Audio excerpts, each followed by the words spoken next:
사도 요한은 요한계시록 2장, 3장을 통해서 에베소, 서머나, 버가모, 두아디라, 사대, 빌라델비아, 라오디게아 이렇게 7교회의 계시를 전합니다. 오늘 본문은 7교회 중 마지막 교회인 라오디게아 교회에 전하는 계시입니다. 라오디게아 교회는요, 지금 터키의 서쪽에 있는 도시로서 고대에는 서방과 동방을 연결하는 도시였습니다. 근데 이런 도시들마다 항상 돈이 많이 돌아요. 그러다 보면 자연히 금융업, 은행업 이런 것들이 발달하였습니다. 또한 주변에는요, 많이 사육되는 양으로 인해서 의료 제조업도 굉장히 번성하는 곳 중에 하나였습니다. 그리고 여기에는 안과 의대가 있었다고 해요. 안과 대학이. 그래서 의학적으로도 굉장히 뛰어남을 자랑하는 도시였습니다. 이 라오디게아 교회가 얼마나 부유한 도시였는지 알 수 있는 한 예가 있는데, AD 60년경 로마 네로 황제 때 소아시아 지역에 큰 지진이 나서 그 일대 거의 모든 도시가 엄청난 피해를 본 일이 있었습니다. 모든 도시가 로마 정부의 재정 보조를 받았지만요, 오직 라오디게아만 로마 정부의 재정 보조를 거절하고 자력으로 도시를 다시 건설할 정도로 부를 자랑하는 도시였습니다. 이처럼 라오디게아는 아주 부유한 도시였고, 그러다 보니까 당연히 그 안에 있는 라오디게아 역시 부유한 도시였습니다. 그러나 계시를 통하여 주님께서는 7교회 중에서 라오디게아 교회를 가장 심하게 책망하셨습니다. 특히나 서머나 교회와 라오디게아 교회는 극명한 대조를 이룹니다. 서머나 교회는 7교회 중에서 극심한 환난을 겪고 있었지만 그러면서도 죽도록 충성하는 교회였습니다. 서머나 교회에 대해서 주님께서 이런 칭찬을 하셨습니다.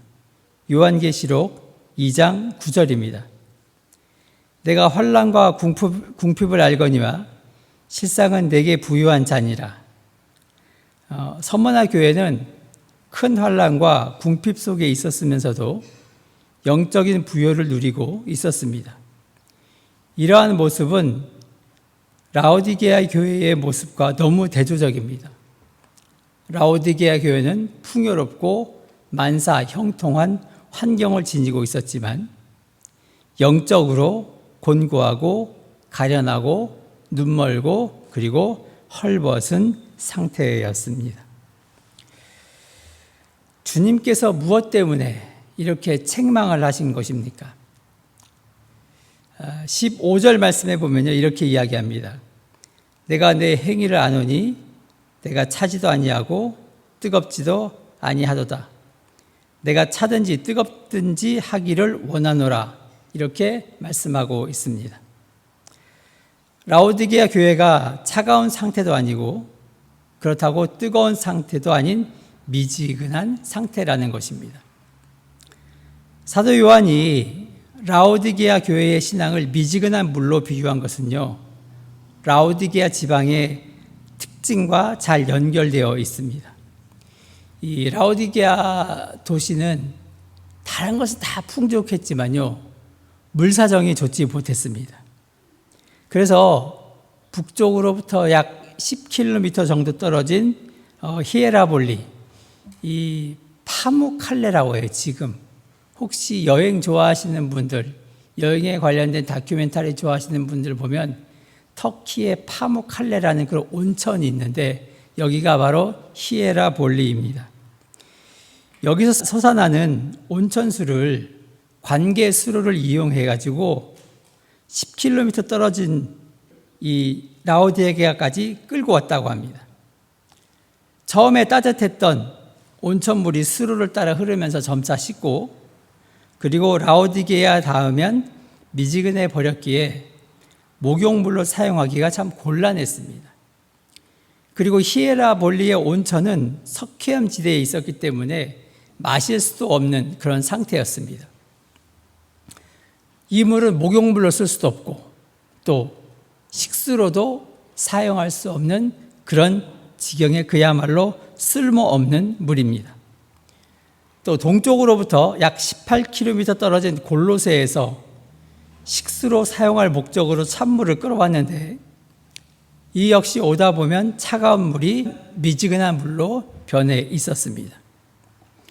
그런데 차든지 뜨겁든지 하라는 말씀처럼 현대교회와 신자에게 더 적절한 표현은 없는 것 같습니다. 오늘날 우리 가운데 이름뿐인 점잖은 신앙, 다분히 감상적이고 피상적인 신앙이 많습니다. 이런 현실과 라오디게아의 현실은요, 너무나 유사합니다. 교회에 미온적인 뜨뜻 미지근한 교인이 있는 것이 사실입니다. 하나님이 계신 것 같기도 하고, 어떻게 생각하니까 아닌 것 같기도 하고, 천국이 있는 것 같기도 하고, 없는 것 같기도 하고, 안 믿자니 깨름직하고, 제대로 믿자니 부담스럽습니다. 교인인지 아닌지, 믿는지 마는지 긴가민가하고 어정쩡하고 뜨뜻 미지근합니다. 하지만 이런 사람들은 세상 일, 돈 버는 일에는 아주 민감합니다. 아주 민첩합니다. 그러나 신앙생활, 교회 생활은 미온적입니다. 내 신앙이 어느 정도인지, 구원받았는지, 하늘나라 시민의 자격이 있는지 생각도 없고 느낌도 없고 되는 대로입니다. 라오디게아 교인의 수준이 이 정도였다는 말입니다. 이것은 사람의 평가가 아닌 주님의 평가입니다. 그러면 라오디게아 교회가 이처럼 신앙이 미지근하게 된 원인이 무엇일까요? 17절 말씀 보겠습니다. 내가 말하기를 나는 부자라 부요하여 부족한 것이 없다 하나 내 곤고한 것과 가련한 것과 가난한 것과 눈먼 것과 벌거벗은 것을 알지 못하는도다. 그들은 물질적으로 풍부하고 건강에도 문제가 없고 신앙생활도 어느 정도 하고 그러니까 부족함이 없다 이렇게 생각했습니다. 교회도요 적당히 나와주고 현실에서도 먹고 사는데 부족함이 전혀 없습니다. 그런데 문제는 부족한 것이 없다고 생각하면 영적인 갈급함이 사라진다는 것입니다. 영적인 감수성이 예민한다면 내 이웃을 내 몸과처럼 사랑하라는 예수의 말씀이 귓가에 울려야 하는데 주위에 가련하고 가난한 것에 대해서 신경을 쓰지 않습니다.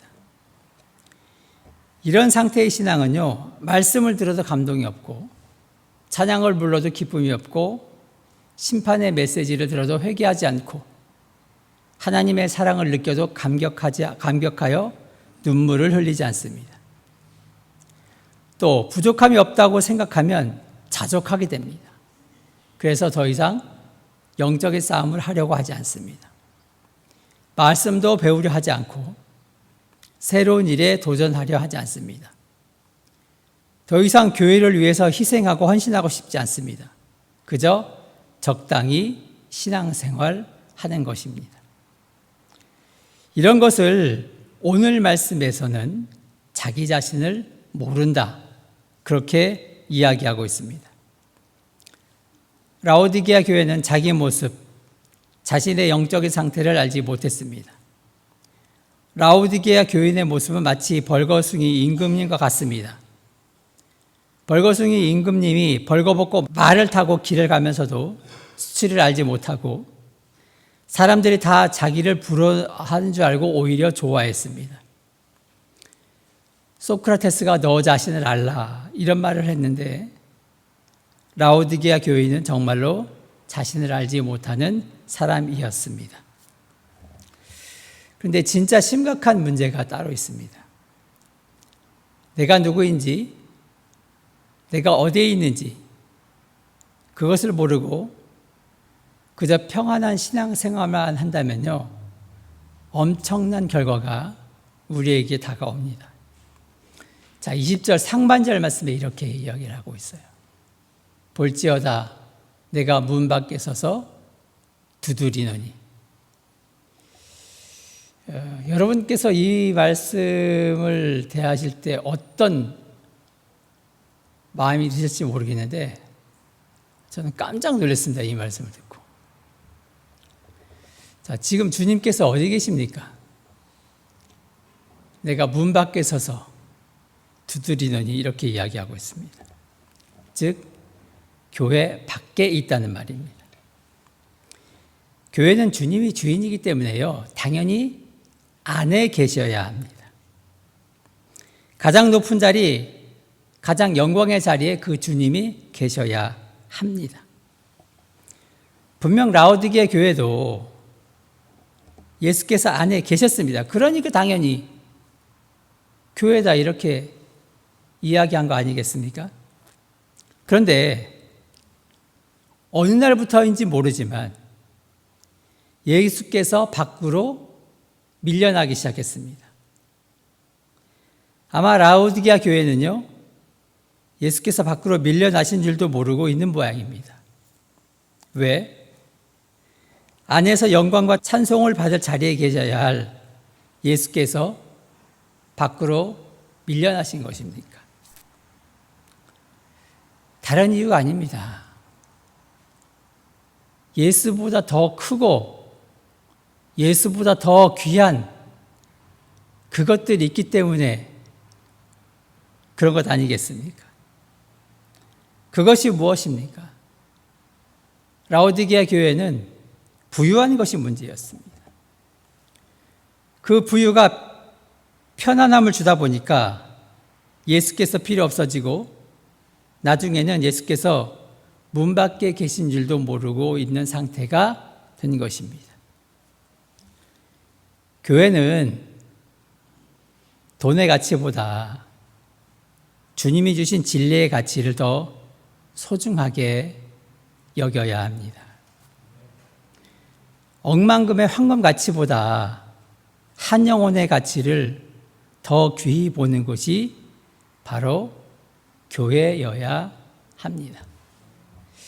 그런데 사실 여러분, 현실적으로 이런 식으로 천만금보다 한 영혼이 귀하다라고 목사님이 선포하며 나갈 때 교인들이 부담 갖는 건 사실이에요. 자, 지금부터 실제로 계신 목사님 얘기를 제가 하겠습니다. 매주 한 주는 오늘 니카라과의 선교사님이 갑자기 사고로 당하셔 병원비가 급히 필요하다고 합니다. 여러분 헌금하세요. 그 다음 주는 중국에 계신 어느 선교사님이 이런 프로젝트 하는데 돈이 필요하다. 여러분 헌금하세요. 이거 1년에 52주 계속 한다고 합니다. 예. 여러분, 이런 목사님 만나면 어떨까요? 그리고 그 목사님에 대한 평판이 어떨까요? 하루는 그런 얘기가 없어서 다행이다 생각했는데 사모님이 지나가다가 장로님 붙잡고, 장로님 어디에 급하게 우리가 선교비를 보내야 되는데 좀 선교비를 내셔야 되겠습니다. 그 장로님이 뭐라고 하냐면, 대체 내가 돈 뜯기러 가는 건지 신앙생활 하러 가는지 모르겠다. 여러분, 이 목사님에 대해서 어떤 생각이 드십니까? 김동호 목사님 얘기예요. 예, 김동호 목사님 얘기입니다. 여러분들이 그렇게 존경하는 김동호 목사님이 그분과 함께 신앙생활했던 분들이 그렇게 얘기합니다. 자기는 돈 뜯기로 교회 간다고. 예. 딱 한 번만 얘기한다고 합니다. 더 두 번도 얘기하지 않고. 그분이 그렇게 얘기할 수 있는 건 뭐냐면 억만금의 가치보다 한 영혼이 더 귀하다는 것을 알고 있기 때문에 그렇다는 것입니다. 그렇다면 적어도 가난한 자들이 멸시받지 말아야 하고요. 빈곤한 사람이 창피당하면 안 됩니다. 교회 주위에 헐벗은 사람이 있으면 안 됩니다. 또한 재미있는 것, 즐거운 것이 이 시대는요, 예수를 몰아내고 있어요. 설교, 재미있어야 돼요, 무조건 일단은. 예. 그래야 듣는 세상이 되었습니다. 적어도 개그맨 수준의 웃기는 설교가 인기가 있고 딱딱한 설교, 즉 성경 이야기만 하면 조는 사람이 많은 이유는 쾌락만능주의가 교회 안에 들어왔기 때문입니다.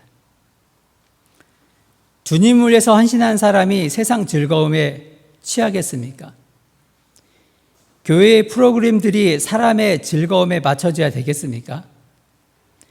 설교에서 죄가 빠져서야 되겠습니까? 십자가를 지는 모습이 참된 그리스도인입니다. 서문화 교회처럼 환난과 궁핍이 있지만 주님으로부터 칭찬을 받은 것처럼 우리 신자도 바로 그런 모습으로 살아야 합니다. 여러분, 유럽 교회를 보십시오. 한때 교회가요, 왕 위에 있던 그런 시절이 있었습니다. 수많은 부와 명예를 이루었습니다. 그리고 그런 과정에서 복음의 열정으로 세계 선교의 문을 열고 얼마나 많은 선교사를 파송했습니까? 그러나 물질적으로 풍요해지다 보니까 부족한 것이 없게 되니까 더 이상 헌신하고 기도할 필요가 없어졌습니다. 대부분 크리스찬이라고 하는데 이게 과연 신앙인지 아닌지 구분이 되지 않을 정도입니다. 이제는 교회가 텅텅 비어서 재정난을 겪다 못해 술집으로 팔리고 있습니다. 주님의 교회가 이 지경이 되었으니 얼마나 비참한 모습입니까? 한국 교회도 마찬가지입니다. 초기 순교의 피로 세워진 한국 교회는 천막교회로 시작하여 뜨거운 헌신으로 크게 성장하였지만 교회가 예수의 사랑을 잃어버리고 세속화되면서 오히려 세상으로부터 지탄받는 안타까운 현실이 되고 말았습니다.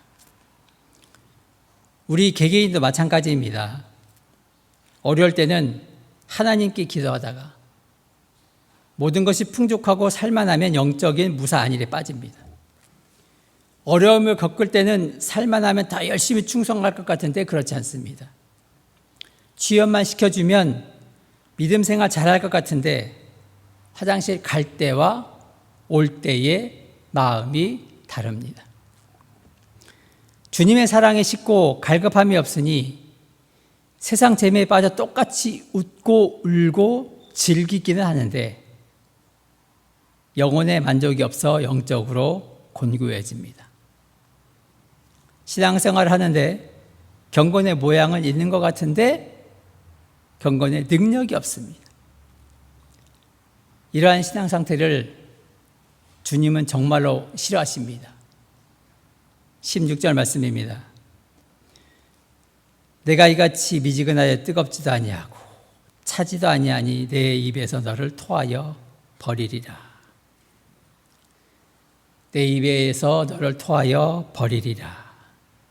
이 말씀은 준엄한 심판의 말씀이고 현재 라오디게아 교회는 벽면과 기둥 몇 개만 남고 주춧돌이 다듬기는 폐허가 되고 말았습니다. 자, 그러면 어떻게 해야 심판을 면할 수 있을까요? 주님께서 주시는 권면의 말씀이 과연 무엇입니까? 자, 18절 말씀을 보시면요. 내가 너를 권하노니 내게서 불로 연단한 금을 사서 부유하게 하고 흰 옷을 사서 입어 벌거벗은 수치를 보이지 않게 하고 안약을 사서 눈에 발라보게 하라. 자, 이 말씀은 라오디게아 지방에서 나오는 특산물을 비유로 말씀하고 있습니다. 불로 연단한 금을 사서 부요하게 하고, 이 말씀은 세상 재물을 얘기하는 것이 아니라 영적인 재산을 쌓아두라는 것입니다. 우리는 부유하고 풍부한 인생을 살아야 합니다. 그런데 물질이 아니라 정금과 같이 순결한 믿음으로 영적인 부유함 가운데 살아야 한다는 것이죠. 흰 옷을 사서 입어 벌거벗은 수치를 보이지 않게 하고, 이 말씀은 화려하고 좋은 옷이 아니라 죄악된 옷을 벗고 예수 그리스도로 옷을 입어 회개와 사죄의 은혜 가운데 부끄러움이 없는 신앙생활을 하라는 말씀입니다. 안약을 사서 눈을 발라보게 하라. 이 말씀은 영적으로 분별력을 잃었으니 말씀의 안약을 발라 영적인 분별력을 회복하라는 것입니다. 자, 그런데 불로 연단한 금, 흰 옷, 안약, 이것은 다른 곳에서 사는 것이 아닙니다. 오직 예수 그리스도에게서 살 수 있습니다. 18절 말씀을 다시 한번 정리해보면 이렇게 됩니다. 내가 너를 권하노니 내게서 불로 연단한 금을 사서 부요하게 하고, 내게서 흰 옷을 사서 입어 벌거벗은 수치를 보이지 않게 하고, 내게서 안약을 사서 눈에 발라보게 하라. 불로 연단한 금, 흰 옷, 안약은 사람에게 사는 것이 아니라 주님, 나 주님에게서 살아. 그렇게 말씀하고 있습니다. 불로 연단한 금, 흰옷, 안약은 오직 주님에게서만 살 수 있습니다. 진짜 우리에게 필요한 것은요, 모든 것은 다 주님에게 옵니다. 주님에게서 사는 것입니다. 정확히 말하면 주님께서 이미 값을 치르셨고 우리에게 그냥 주시는 것입니다. 자, 20절 말씀 다시 보겠습니다. 볼지어다 내가 문 밖에 서서 두드리노니 누구든지 내 음성을 듣고 문을 열면 내가 그에게로 들어가 그와 더불어 먹고 그는 나와 더불어 먹으리라. 불로 연단한 금, 흰옷, 안약을 사라는 것은 주님의 음성을 듣고 마음의 문을 열라는 말씀입니다. 그리고 그 주님과 더불어 먹는 삶을 살자는 것입니다. 주님은 지금도 우리에게 불로 연단한 금, 흰옷, 안약을 사라 그렇게 말씀하고 있습니다. 그것이 있어야만 지금 라오디게아 교회 상화를 벗어날 수 있기 때문에 그렇습니다. 주님은 지금도 우리를 포기하지 않으시고 우리의 마음의 문을 두드리며 생명의 말씀을 주십니다. 주님은 우리를 사랑하십니다. 그런데 문제는 우리의 신앙 상태입니다. 여러분, 지금도 우리 문 밖에 서서 문을 두드리는 예수의 음성을 들어야 합니다. 아무개야 내가 차든지 뜨겁든지 알아. 아무개야 미지근한 신앙에서 회개해라. 이 주님의 음성에 우리가 어떻게 반응해야 하겠습니까? 이 주님의 음성을 듣고 그동안 닫혔던 마음의 문을 활짝 열고 있는 모습, 그대로 주님의 말씀을 영접해야 합니다. 이럴 때 주님은 우리와 더불어 먹고 마시는 새로운 영적인 교제를 이루어 주십니다. 이 주님과의 교제는 영혼의 참 기쁨과 즐거움이 있는 교제요, 몸과 마음에 참 안식이 있는 교제입니다. 자, 그러면 7교회 중에서 책망만 듣는 교회만 있었습니까? 그렇지 않습니다. 이미 언급한 서머나 교회를 제외하면 다른 교회를 보면 빌라델비아 교회 역시 칭찬을 받았습니다. 그 이유가 무엇입니까? 자, 3장 8절에 보면요. 볼지어다 내가 내 앞에 열린 문을 두었으되 능히 닫을 사람이 없으리라. 내가 내 행위를 아노니 내가 작은 능력을 가지고도 내 말을 지키며 내 이름을 배반하지 아니하였도다. 제가 특별히 이 말씀을 다시 또 언급하는 것은 무엇이냐면 이 상황이 어쩌면 우리 교회와 비슷한 상황의 처지가 아닌가. 작은 능력을 가지고 있지만 그러나 칭찬받는 교회가 되어야 하지 않을까라는 생각을 한번 해보게 되었습니다. 빌라델피아 교회는 규모도 작고 교인도 적었습니다. 핍박은 심하고 경제적으로도 가난했습니다. 그런데 빌라델피아 교회는 주님의 말씀을 굳게 지켰습니다. 주님의 이름을 배반하지 않았습니다. 그 이유가 무엇입니까? 그들은 주님을 뜨겁게 사랑하기 때문입니다. 그러니까 우리 교회가 살 길이 무엇인가? 라고 할 때 첫 번째, 주님을 뜨겁게 사랑하는 마음. 이런 것이 바로 필요한 것이죠. 10절에 보면 그들은 인내의 말씀을 지켰다고 했습니다. 힘들면 힘들수록 더욱더 강하게 말씀을 붙들고 실천했습니다. 그리고 핍박과 시련 가운데서 참고 인내했습니다. 언젠가 다시 오실 주님을 소망하며 참고 또 참았습니다. 이런 점에서 라오디게아 교회와 대조가 됩니다. 라오디게아 교회는 부유했지만 영적으로는 가난했습니다. 반면에 빌라델피아 교회는 모든 조건이 열악했지만 영적으로는 뜨겁게 살아 있었습니다. 이런 빌라델피아 교회는 주님이 친히 축복해 주십니다. 볼지어다 내가 내 앞에 열린 문을 두었을 때 능히 닫을 사람이 없으리라. 하나님께서 하늘의 문을 활짝 열어서 그 열린 문을 통해 축복을 쏟아부어 주십니다. 그 사람이 아무리 모든 것이 풍족해도 하나님으로부터 임하는 영적인 문이 닫혀 있을 때 가장 불행한 사람입니다. 하늘의 문이 닫혀 있으면 그 영이 메마르고 공고할 수밖에 없습니다. 그러나 하늘의 문이 열려 있으면 하늘의 온갖 은혜와 축복이 넘치는 복된 인생을 살게 됩니다. 이런 삶을 사시는 저와 여러분이 되시기를 간절히 소망합니다.